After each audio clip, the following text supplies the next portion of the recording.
Hello students. आज हम discuss करने जा रहे हैं दिसंबर 22 के फर्स्ट वीक के करंट अफेयर्स। चलिए शुरू करते हैं। पहला क्वेश्चन है, bureau of Indian standards is the national standard body of India under which ministry? It was established under the BIS act 2016। Bureau of Indian standards के बारे में आपको पता होगा कि इनका जो मेन एक्टिविटीज है वो है standardization, marking and quality certification of goods, जैसे कि आईएसआई मार्क आपको दिखता है। तो ये जो सर्टिफिकेशन मिलता है वो ब्यूरो ऑफ इंडियन स्टैंडर्ड्स की तरफ से मिलता है। तो ये किस मिनिस्ट्री के अंडर आता है? Ministry of consumer affairs, food and public distribution, ministry of agriculture and farmer welfare, ministry of food processing industries, या फिर मिनिस्ट्री ऑफ कॉर्पोरेट अफेयर्स। तो इसका जो सही आंसर है वो है ministry of consumer affairs and food and public distribution. ठीक है, आंसर आपको मिल गया। आंसर है ए। सेकेंड क्वेश्चन की तरफ जाते हैं। National commission for backward classes is a extra constitutional body, statutory body, non constitutional body, या फिर कॉन्स्टिट्यूशनल बॉडी। तो जो national commission for backward classes है वो है एक कॉन्स्टिट्यूशनल बॉडी। और इस कमीशन का गठन कब किया गया था? was the outcome of Indira Sahni case 1992। ठीक है, और इस कमीशन के पास सेम पावर होती है जो कि एक सिविल कोर्ट के पास होती है। ये पूछा जाता है कि सिविल किस तरह की court, criminal court, civil court, किस तरह की पावर होती है? इनके पास सिविल कोर्ट की तरह पावर होती है। थर्ड क्वेश्चन है, world's first steam propelled spacecraft heads to the moon and beyond. दुनिया की पहली स्टीम से चलने वाली स्पेसक्राफ्ट की तरफ पहुंच चुकी है, तो मून के लिए निकल गई है बेसिकली। तो इसका नाम क्या है? मैसेंजर, गैलीलियो, इक्यूलियस, या फिर वॉयेजर। ठीक है, तो इसका जो सही जवाब है वो है इक्यूलियस। और इसको डेवलप किसने किया है? Japan aerospace technology, Japan aerospace exploration agency. और इसको लॉन्च किसने किया है? लॉन्च किया है इसको नासा के ओरियो स्पेसक्राफ्ट से। ठीक है, तो जापान ने डेवलप किया है, लेकिन लॉन्च इसको कहाँ से कराया गया? नासा के ओरियो स्पेसक्राफ्ट से।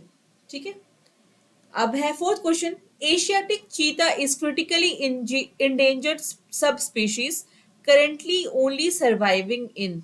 आपको पता है एशियाटिक चीता होता है, अफ्रीकन चीता होता है। तो जो एशियाटिक चीता है वो क्रिटिकली इंडेंजर्ड है, और वो अभी कहाँ पे है? सिर्फ कहाँ पे आपको मिल सकता है? ऑप्शन है आपके पास Iran, Namibia, India, South Africa. तो इसका जो सही आंसर है वो है ईरान।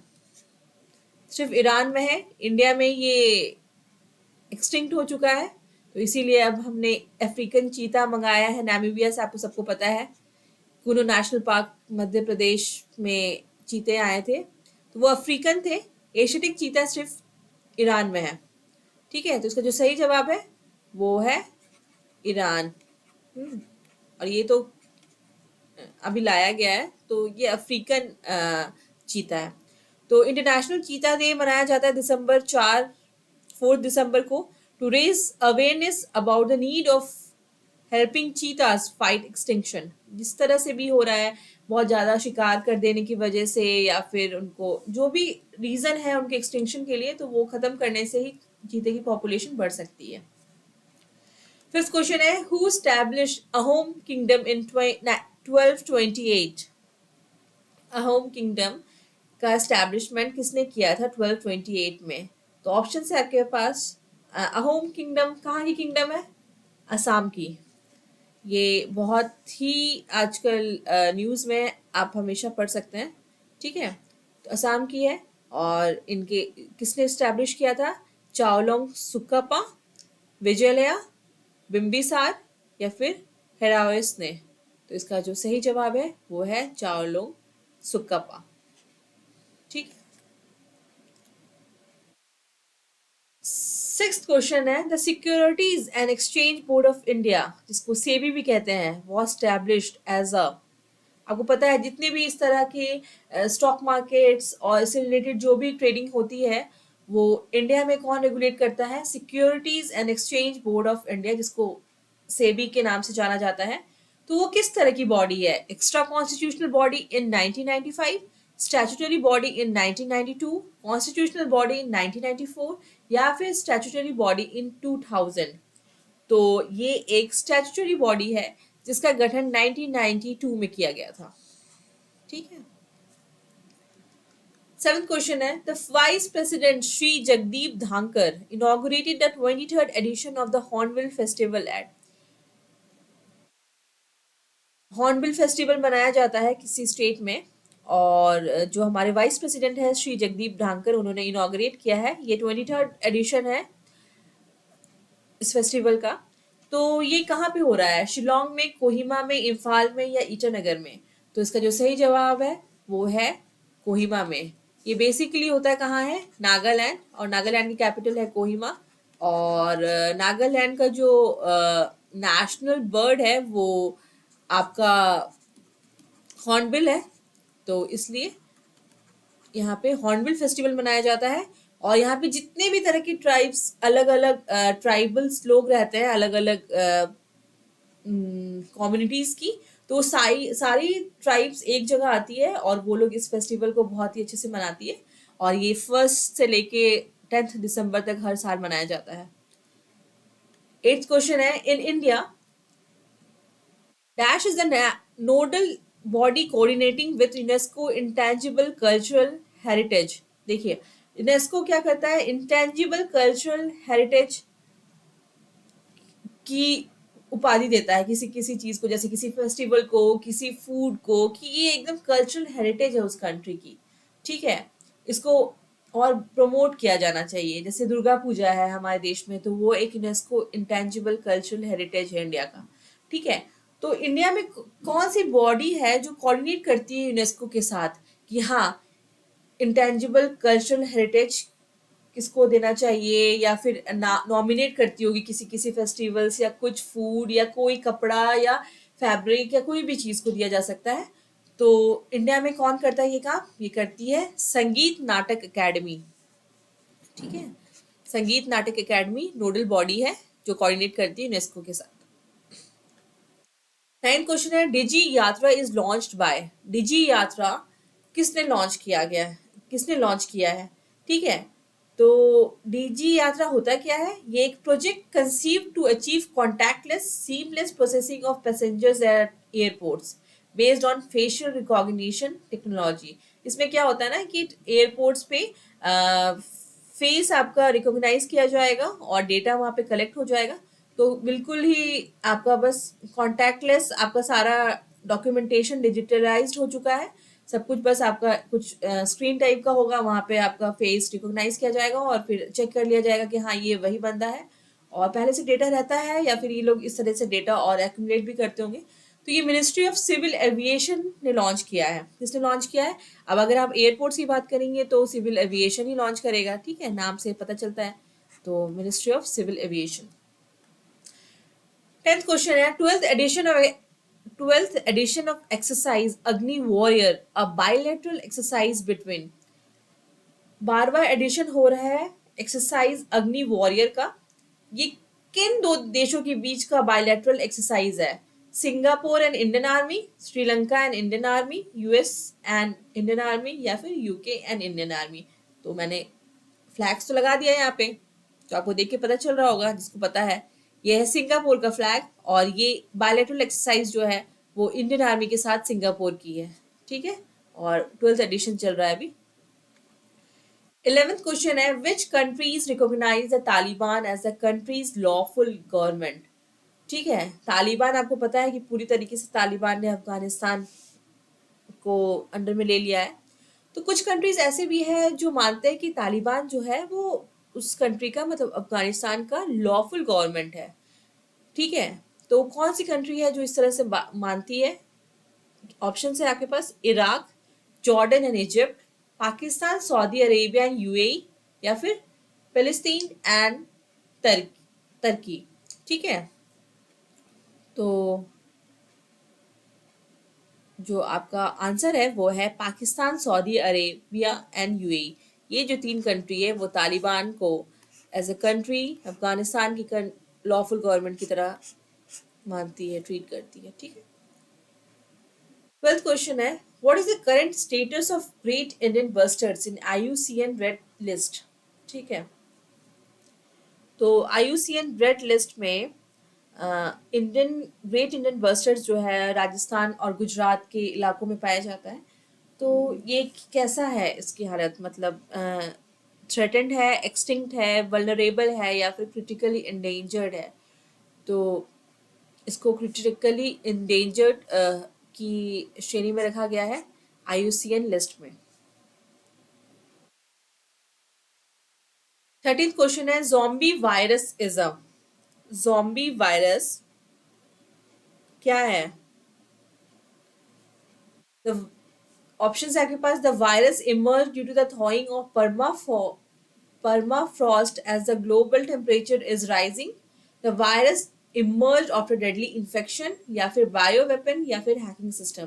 तो जॉम्बी वायरस है कि जब ग्लोबल टेम्परेचर ऑब्वियसली राइज हो रही है, टेम्परेचर बढ़ रहा है, तो जितने भी बर्फ पिघल रहा है तो वो उसमें कुछ वायरस है जो फ्रॉस्ट हो गए थे उस टाइम पे और अब वो थॉ हो जा रहे हैं। तो थॉ होने के बाद ऑब्वियसली वो एक्टिवेट हो जाएंगे, तो उसी को कहते हैं कि वो जॉम्बी वायरस है। पहले तो वो जॉम्बी बन चुका था, लेकिन अब जैसे जैसे टेम्परेचर बढ़ रहा है और पर्मा फ्रॉस्ट अब थॉ हो रहे हैं तो ये वायरस बढ़ सकती है, तो उसको कहते हैं जॉम्बी वायरस।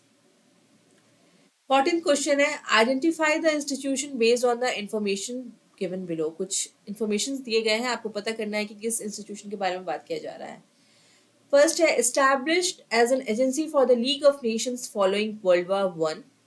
Second है, established by the Treaty of Versailles in 1919. और third है, it became the first specialized agency of the United Nations in the year 1946. तो कौन सी ऐसी एजेंसी इंस्टीट्यूशन है, मतलब वो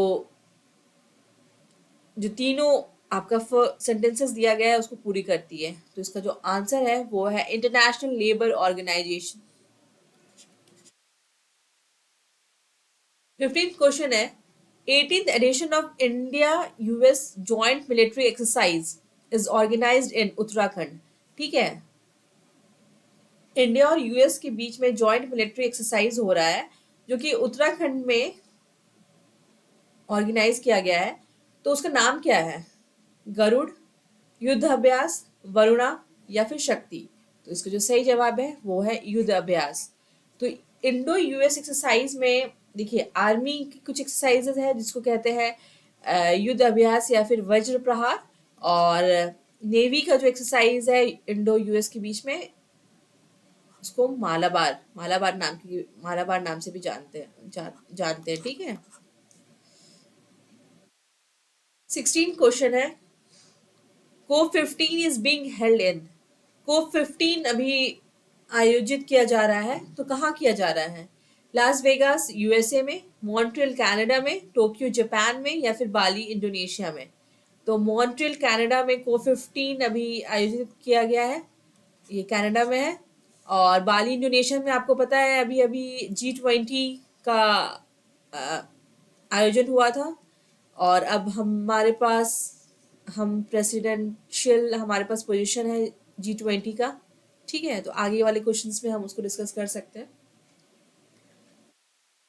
17th क्वेश्चन है, ocean current in Arctic ocean is known as. Ocean currents हैं, हर ओशन में ओशन करंट्स हैं। तो जो ओशन करंट आर्टिक ओशन में है उसको किस नाम से जाना जाता है? Tsushima current, Humboldt current, Falkland current या फिर बियोफोर्ट गायरे। इसका जो आंसर है वो है बियोफोर्ट गायरे। 18th क्वेश्चन है, on December 1, 2022 India commences its G20 presidency। ठीक है। What is the theme of India's G20 presidency? दिसंबर 1, 2022 में इंडिया को अपना G20 प्रेसिडेंसी मिल चुका है। ठीक है।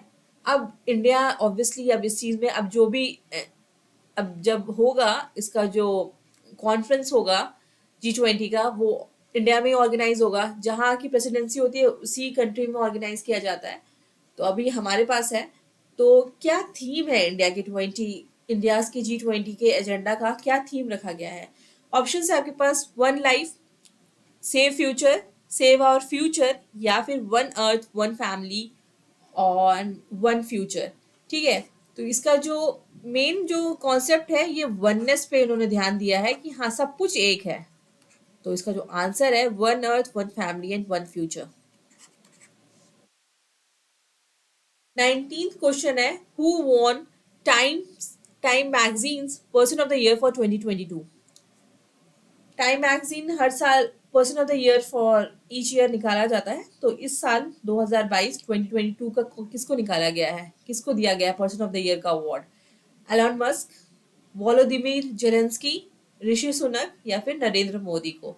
तो इसका आंसर है वोलोदिमीर जेलेंस्की, जो कि यूक्रेन को हेड कर रहे हैं, और जो भी यूक्रेन और रशिया के बीच में जो भी लड़ाइयाँ या जो चल रहा है उसमें कहा जाता है कि इन्होंने बहुत ज़्यादा अपने कंट्री को मोटिवेट किया है इस चीज़ों के लिए कि हाँ ठीक है, हम हमें हार नहीं माननी है, और ये सब कॉन्सेप्ट दिया गया है जब इनको times magazine person of the year के अवार्ड से नवाजा गया है। तो ठीक है, वोलोदिमीर जेलेंस्की। 2022 20 क्वेश्चन है, in India genetically engineer mustard is dash hybrid. देखिए, हमेशा क्वेश्चन, हमेशा ये कोर्ट में केस चल रहा होता है कि जो जीएम मस्टर्ड बनाया गया है जेनेटिकली मॉडिफाइड जो है, तो उसको हम लोग यूज़ कर सकते हैं कि नहीं कर सकते हैं, या फिर उसका कोई इकोलॉजिकल मतलब प्रॉब्लम साइड इफ़ेक्ट्स है, या फिर जो भी रीजंस है, तो हमेशा ये आपको दिखेगा न्यूज़ में कि कुछ साइड इफ़ेक्ट्स भी होते हैं, कुछ प्रॉस होते हैं, कुछ कॉन्स होते हैं इस तरह के जेनेटिकली इंजीनियर्ड प्लांट्स के। तो ये किस तरह का हाइब्रिड है? तो ऑप्शंस आपके पास है अलग अलग, तो इसका जो आंसर है वो है DMH11। ठीक है, 21st क्वेश्चन है, what is blue bugging? Blue bugging क्या है? क्या ये एक इंसेक्ट है, या फिर it is a form of hacking that let's attacker access the device through its discoverable Bluetooth connection? या फिर एक ये मैसेजिंग प्लेटफॉर्म है, या फिर ये सॉफ्टवेयर यूज फॉर ट्रैवलिंग है? तो ब्लू बगिंग क्या है? एक हैकिंग सिस्टम है। अगर किसी का ब्लूटूथ ऑन है और आप उसे कनेक्ट कर लिए हैं, तो हैकर क्या कर सकता है कि उस पूरे सिस्टम को हैक कर सकता है, सिर्फ उनके ब्लूटूथ कनेक्शन ऑन होके अगर वो डिस्कवर कर लेता है तो। ठीक है, तो यही है ब्लू बगिंग। आंसर आपको इसका बता देते हैं।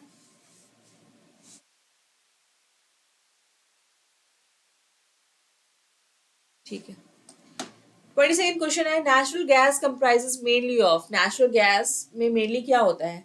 Methane and ethane, butane, propane, या फिर नाइट्रोजन? तो इसका जो आंसर है वो है methane and ethane. Boundary disputes between Assam and Meghalaya are in use. Meghalaya was carved out of Assam and became a full-fledged state in। ठीक है, तो आपको पता है कि इंडिया में बहुत सारे स्टेट्स के बीच में उनकी बाउंड्री डिस्प्यूट्स चलती रहती है। तो असम और मेघालय का भी ऐसा कुछ है। तो कब मेघालय को असम से कार्व किया गया और एक पूरा स्टेट उसको बनाया गया? तो ऑप्शन है आपके पास 1960, 1972, 1955, या फिर 1995। तो इसका जो आंसर है वो है 1972। और आपको एक और क्वेश्चन मैं इसके साथ पूछना चाहूंगी कि अभी कौन सी दो स्टेट के बीच में इस तरह के बाउंड्री डिस्प्यूट्स न्यूज में रह रहे हैं? ऑप्शंस मैं नहीं दे सकती हूँ क्योंकि मैंने क्वेश्चन को फ्रेम किया ही नहीं है, लेकिन मैं आपको बता देती हूँ कि वो दो स्टेट्स हैं, महाराष्ट्र एंड कर्नाटका। और कर्नाटका, हाँ, तो इनके बीच में डिस्प्यूट चल रहा है, बाउंड्री डिस्प्यूट। और बेलगांव एक डिस्ट्रिक्ट है, इसके बारे में मुझे थोड़ा सा और पढ़ना पड़ेगा, लेकिन बेलगांव एक डिस्ट्रिक्ट है जो कि कर्नाटका में है, लेकिन महाराष्ट्र का ये कहना है कि ये महाराष्ट्र का पार्ट है। तो डिस्प्यूट चल रहा है और कोर्ट में केस भी चल रही है इसके लिए। 24th क्वेश्चन है, India is hosting the international Lusofone festival in. India जो है वो इंटरनेशनल लूसोफोन फेस्टिवल होस्ट कर रही है। अब सबसे पहली बात है कि लूसोफोन होता क्या है।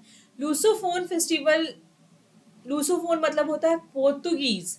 जो पोर्तुगल लोग बोलते हैं पोर्तुगीज, उसके अलावा भी बहुत सारे देशों में बोला जाता है, तो पोर्तुगीज स्पीकिंग को लूसोफोन बोलते हैं। तो ये फेस्टिवल मनाया जा रहा है कहाँ पे?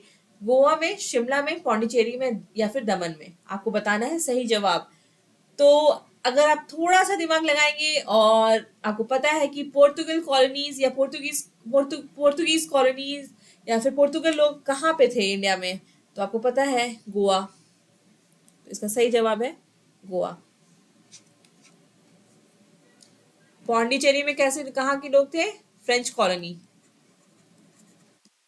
ठीक है। 25th क्वेश्चन है, who authored City of Joy based on the slums near Howrah in West Bengal.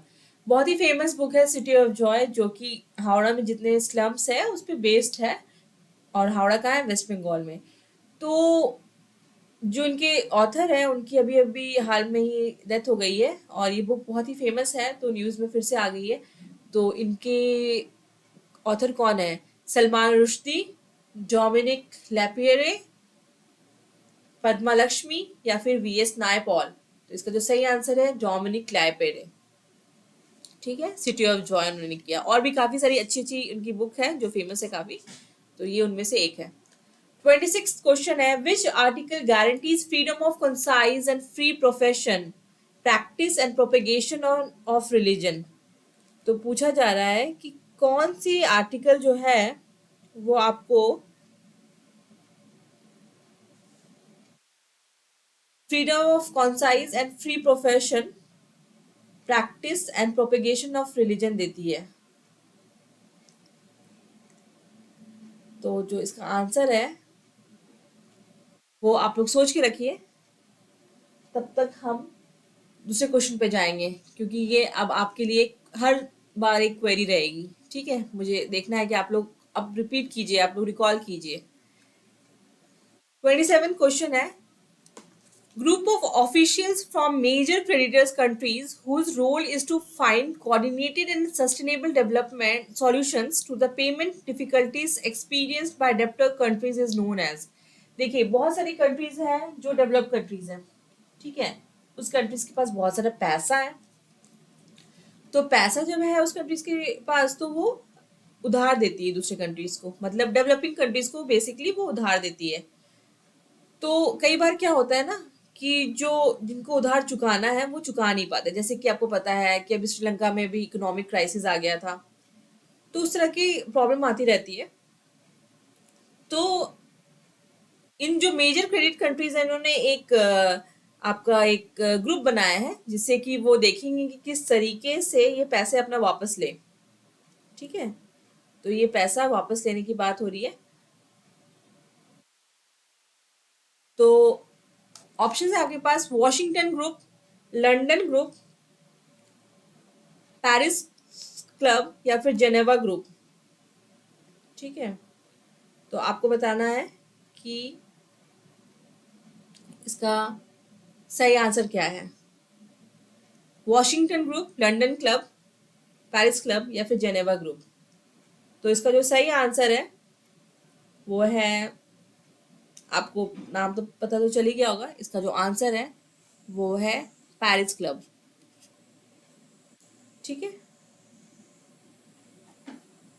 अब है 28 क्वेश्चन जो कि है, which countries has most active volcanoes. कौन सी कंट्रीज के पास सबसे ज्यादा एक्टिव वॉल्केनोज है?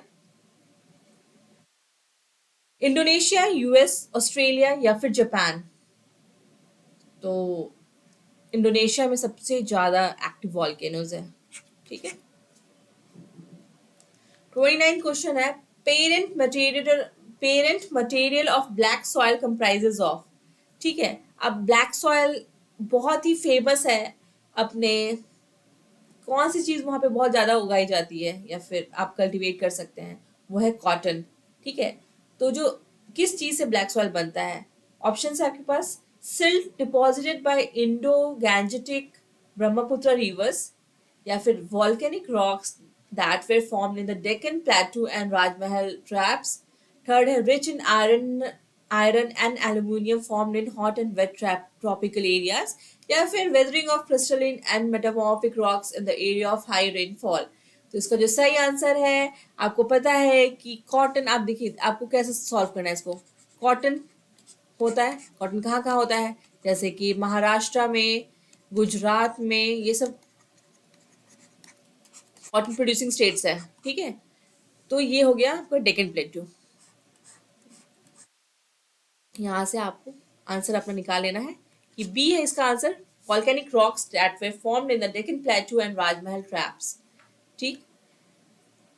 30th क्वेश्चन है, what is IIT Kharagpur covid app diagnostic test.